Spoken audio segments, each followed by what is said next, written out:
Ayan guys, welcome back. Natapos na natin yung mga documents na kailangan natin para maikabit na muli yung ating, may transfer na yung ating linya ng tubig. Almost 1 month din tayong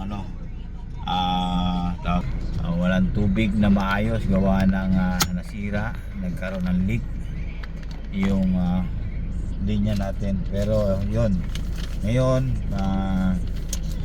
punta tayo ng farm para ihatid yung materyales para magawa na yung ating tubig. May transfer na yung tubig, linya ng tubig. Ayan. So atras muna tayo. So yun guys, ride muna tayo ng farm.